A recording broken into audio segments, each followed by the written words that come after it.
A top lawyer at one of the world's most powerful banks just fell. This is Kenya News Update today.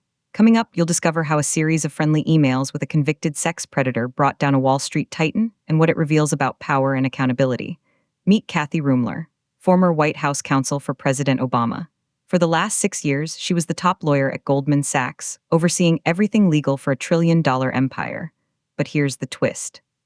Her career just ended not because of a financial scandal, but because of her connection to Jeffrey Epstein. On Thursday night, Ruemmler announced she will step down as Chief Legal Officer and General Counsel of Goldman Sachs at the end of June 2026. Her statement said she was putting the firm's interests first. But here's what nobody's talking about.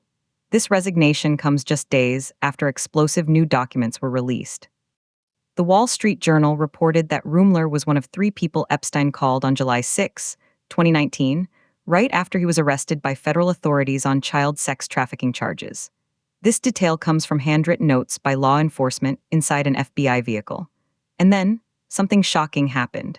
These notes are part of a massive document dump released in late January by the Department of Justice.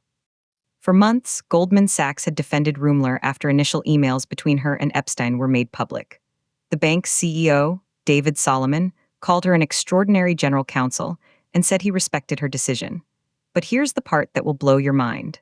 At the time of that 2019 phone call, Ruemmler was a white-collar criminal defense lawyer with the firm Latham & Watkins. She has always said she never represented Epstein, who killed himself in a New York federal jail weeks after his arrest. Yet the documents reveal often chummy conversations. This isn't just about one lawyer's bad judgment. This is about the shadow networks that connect the ultra-powerful.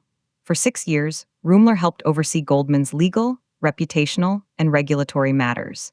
She was tasked with ensuring the firm lived by its core value of integrity. But the renewed attention on her Epstein links created an untenable position. The implications are massive. In the world of high finance, reputation is everything. A chief legal officer is the guardian of that reputation. When that guardian's own judgment is questioned by association, the fallout is immediate. Some say she did the honorable thing by stepping aside. Others say it's too little, too late, and questions remain about what was really discussed. But if these were just innocent professional contacts, why did they lead to her resignation?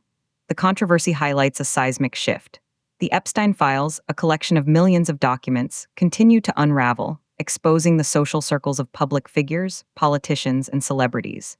This case proves that even years later, and even at the pinnacle of corporate power, those connections can have devastating consequences. It leaves us with an unanswered question. In the pursuit of success, how close is too close to evil? Do you think stepping down was enough, or should there be deeper consequences for those in Epstein's orbit? Drop your take in the comments. Subscribe to Kenya News Update today for more breaking news on power, money, and justice.